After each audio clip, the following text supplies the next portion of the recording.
এক গ্রামে এক বুড়া আর এক বুড়ি ছিল। বুড়া বুড়িকে খুব ভালোবাসতো। বুড়ি যেখানেই যেত বুড়া পিছে পিছে সেখানেই চলে যেত। বুড়ি যখন বাসন ধুইত তখন বুড়াও বুড়ির পাশে দাঁড়িয়ে থাকত। বুড়ি যখনই কোনো কাজ করত তখন বুড়া এক পলকের জন্যও চোখের আড়াল করত বুড়ার না। এসব দেখে বুড়ি খুব পেরেশান হয়ে যেত। একদিন বুড়ির মা ফোন দিয়ে বুড়িকে যেতে বলল, কিন্তু সমস্যা হলো বুড়া কিছুতেই বুড়িকে একা যেতে দিবে না। চিন্তা করতে করতে বুড়ি একটা বুদ্ধি বের করল। বুড়াকে বলল, চলো আমরা লুকোচুরি খেলি। বুড়া তো খুব খুব মজা হবে। খুশি। বুড়া লুকাতে চলে গেল।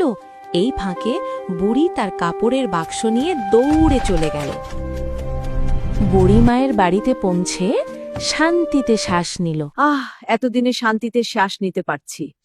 কিন্তু যখনই তার কাপড়ের বাক্স খুলল তখনই এক আওয়াজ পেল। मेरी पकड़ दे